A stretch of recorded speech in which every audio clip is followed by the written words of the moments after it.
Selamat siang semuanya. Kami dari kelompok PBLI 39 dengan judul proyek Portable Water Quality Monitoring System. Kali ini akan menjelaskan progres PBL kami beberapa minggu ini. Proyek kali ini dikuasai oleh rekan saya, Adela Naufal Zaki, dengan beranggotakan saya sendiri, Sarah Sakasta Senaga, Zevanya Febrian Tobing, dan Amelia Kristen Ginting.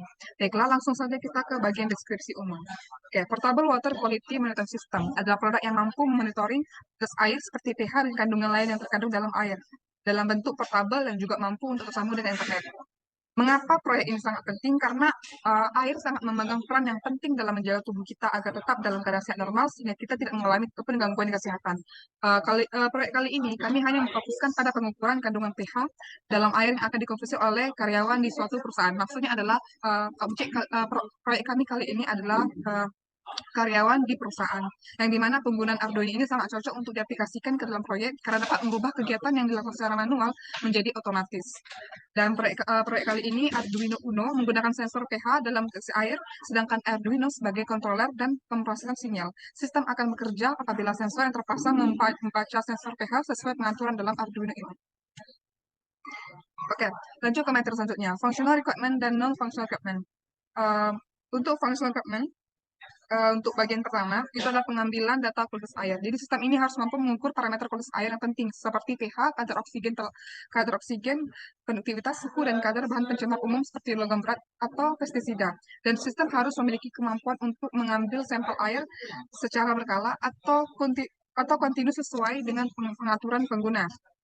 Lalu ada penyimpanan dan pemrosesan data. Sistem harus dapat menyimpan dan mengelola data kualitas air yang diukur, termasuk penyimpanan data jangka pendek atau buffering, dan penyimpanan data jangka panjang yang aman. Lalu ada konektivitas. Sistem harus memiliki kemampuan untuk terhubung ke perangkat lain atau jaringan untuk mentransfer data secara real time atau secara berkala. Terakhir, sistem harus mendukung komunikasi nirkabel seperti Wi-Fi atau seluler untuk mengirimkan data ke platform pemantauan jarak jauh. Dan untuk selanjutnya saya serahkan ke rekan saya, yaitu Amelia. Baiklah, di sini saya akan menjelaskan NVR atau non-functional requirement. Yang pertama, kinerja. Sistem harus mampu memberikan pengukuran kualitas air yang akurat dan konsisten dalam rentang suhu, tekanan, dan kondisi lingkungan yang berbeda. Dua, keadaan. Sistem harus dapat beroperasi dengan keandalan tinggi dan memiliki toleransi kesalahan yang baik untuk memastikan bahwa pengukuran kualitas air tidak terganggu. Ketiga, ketahanan lingkungan. Sistem harus dirancang untuk tahan terhadap kondisi lingkungan yang beragam, termasuk perubahan cuaca ekstrim dan potensi paparan air yang korosif. Keempat, keamanan data. Data kualitas air yang dihasilkan harus dilindungi secara aman untuk mencegah akses tidak sah atau manipulasi data. Yang selanjutnya, kelima, usabilitas. Antarmuka pengguna harus mudah digunakan dan intuitif sehingga pengguna dapat mengoperasikan sistem dengan mudah. 6.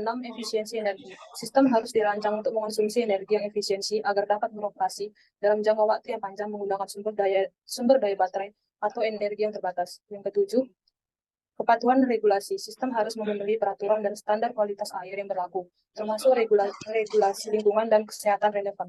Untuk materi selanjutnya saya serahkan ke rekan saya, Zevanya. Selanjutnya saya akan menjelaskan tentang identifikasi pengguna aplikasi.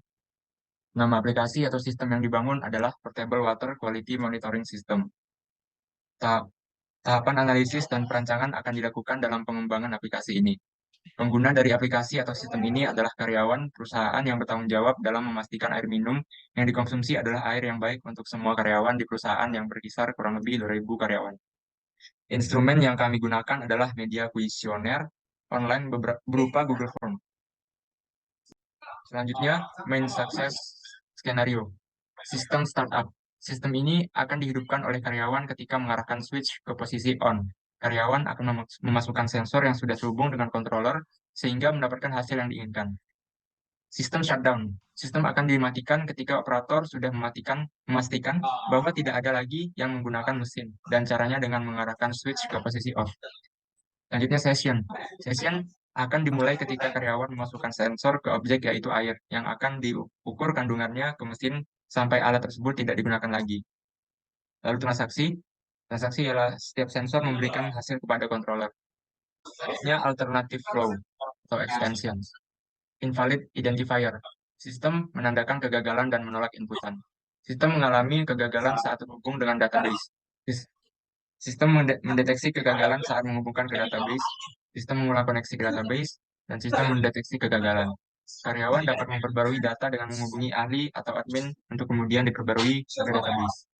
Baiklah, untuk materi selanjutnya yaitu kuesioner atau pedoman wawancara, itu akan saya jelaskan. Pertama ada observasi, yaitu kami melakukan pengamatan secara langsung terhadap objek yang berhubungan dengan permasalahan yang diteliti untuk dianalisa. Yang kedua ada kuesioner, yang dimana kami akan membagi kepada karyawan perusahaan yang bertugas harian dalam mengukur kandungan pH air yang dimana akan diminum oleh seluruh karyawan. Selain itu, kuesioner ini juga berupaya untuk menemukan kebutuhan apa saja yang ingin kami rancang dalam proyek. Lalu yang ketiga ada referensi, yang dimana kami mempelajari berapa buku sebagai referensi, ada juga jurnal dan artikel dan laporan penelitian lainnya. Dan juga kami juga mencari di situs di internet yang dapat dipercaya untuk jadi bahan acuan selama melakukan penelitian.